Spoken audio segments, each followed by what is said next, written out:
बहुत बहुत ज़्यादा डीप म्यूज़िक है, जो इतनी नेक्स्ट लेवल म्यूज़िक है, सोल है, and I think somewhere down the line it's a blessing. क्या डिफरेंस नज़र आता है पहले की सिंगिंग में और अब की सिंगिंग में? क्लासिकल म्यूज़िक ऐसे नहीं कि बैठ के एकदम गज़लें सुने, तराने पलटे सुने। याद पिया के आए, ये दुख सहा न जाए,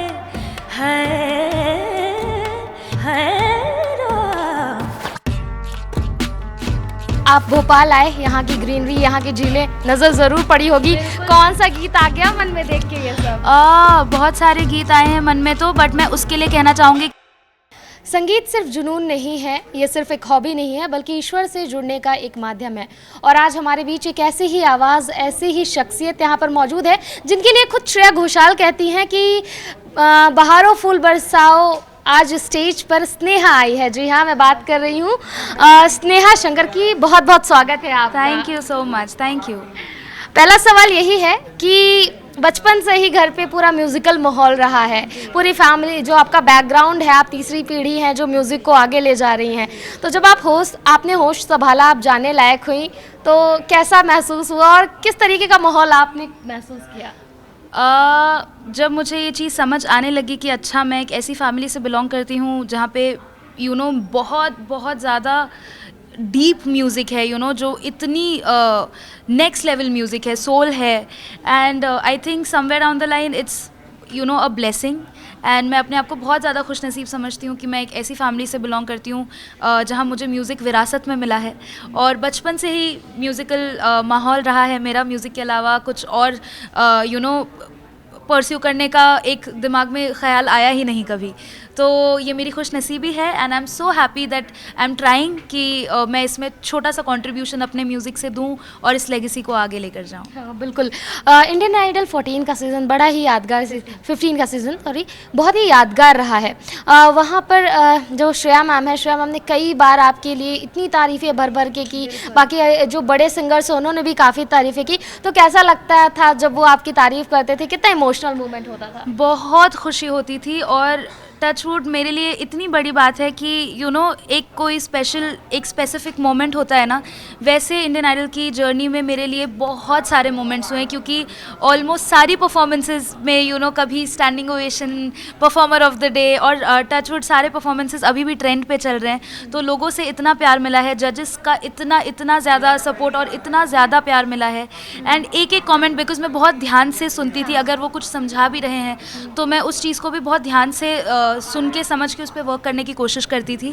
तो ये मेरे लिए ब्लेसिंग है कि तीनों ही जजेस ने मुझे बहुत ज़्यादा प्यार दिया है। आप जब गाते हैं और जो क्लासिकल टच होता है वो दिल में उतर जाता है, तो जिस तरीके से आपके पिताजी गाया करते हैं और जिस तरीके से आप गाते हैं, क्या डिफरेंस नज़र आता है पहले की सिंगिंग में और अब की सिंगिंग में? देखिए, इट डिपेंड्स कि काफ़ी लोग हैं जो आज भी ट्रू म्यूज़िक जो है, जो ज़्यादा मेलोडी में जाते हैं और वो उस चीज़ को बरकरार रख रहे हैं और उस चीज़ को आगे लेकर आने की कोशिश कर रहे हैं। तो मैं सबके लिए ये चीज़ नहीं बोलूँगी, कुछ लोग हैं जेन्युइनली जो बहुत म्यूज़िकल है और वो म्यूज़िकल काम ही कर रहे हैं।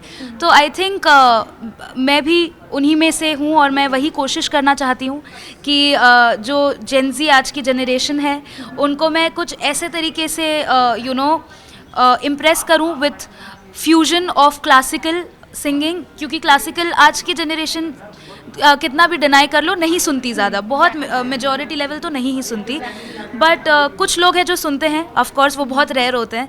तो मेरी कोशिश है कि वो क्लासिकल म्यूज़िक ऐसे नहीं कि बैठ के एकदम गज़लें सुने, तराने पलटे सुने, बट वो कहीं ना कहीं रिलेटेबल भी हो, लिरिक्स और ट्यून भी हो, मेलोडी भी हो, और उसमें क्लासिकल टच भी हो। तो मैं कोशिश करूँगी कि मैं ऐसी चीज़ें भी लेकर आऊँ।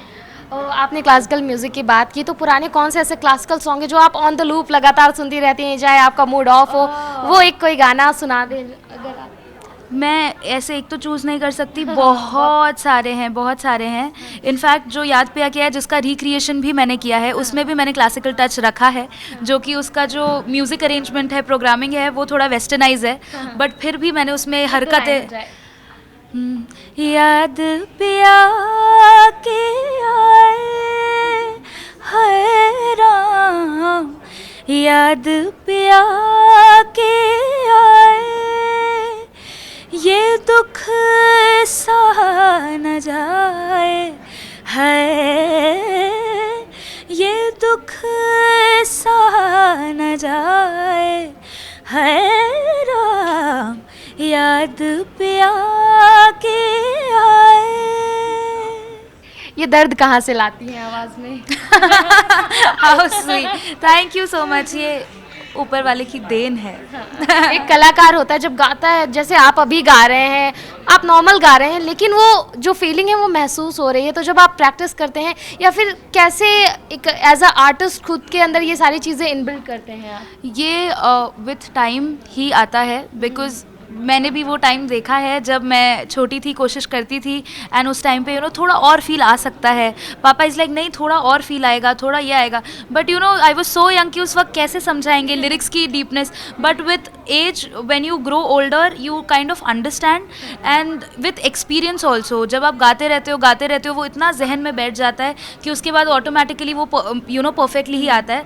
एंड मैं तो अभी बहुत छोटी हूँ और मुझे बहुत सीखना अभी बाकी है, so I am just on that process. आप बहुत सीख रही हैं और आपने न्यूज़ भी देखा होगा कि जो हमारी महिला वर्ल्ड जो क्रिकेट टीम है उसने जीता है, उनके लिए क्या कहेंगी? ये congratulations to the whole team and to all of us, not just women but to India, to everybody, all of us, big congratulations. Okay, आखिरी सवाल है क्योंकि आपको परफॉर्म भी करना है अभी।